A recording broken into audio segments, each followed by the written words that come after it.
Salamu alaikum nasibi yau ma nazo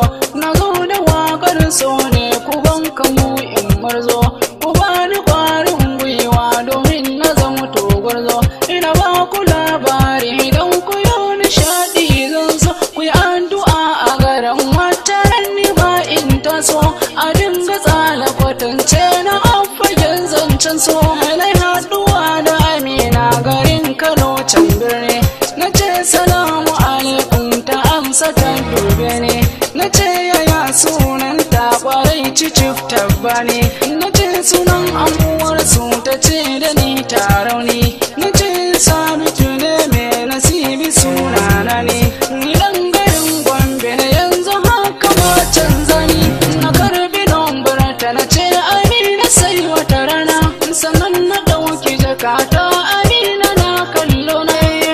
tashar mota dandanan na tafi abina me kendiri kin sura ban kalli wata yake ba kin sace zuciya kallai irin ki ban yi zata ba dukan masoya na ku yi nazari ku yi duba muna waya da Amina aje azo wata rana garin Kano na koma ta rauni can na kwana na daina gaida yayan ta suka nuna kauna ashe ku soyayya kwarai da ni gare ta naji domin kuna rikita babu ni a fabin kurji ni shawarar kuna nema ku dan faɗa min inji ku ɗauki lamba ta gata nan 080 62 44 60 88 na tsaro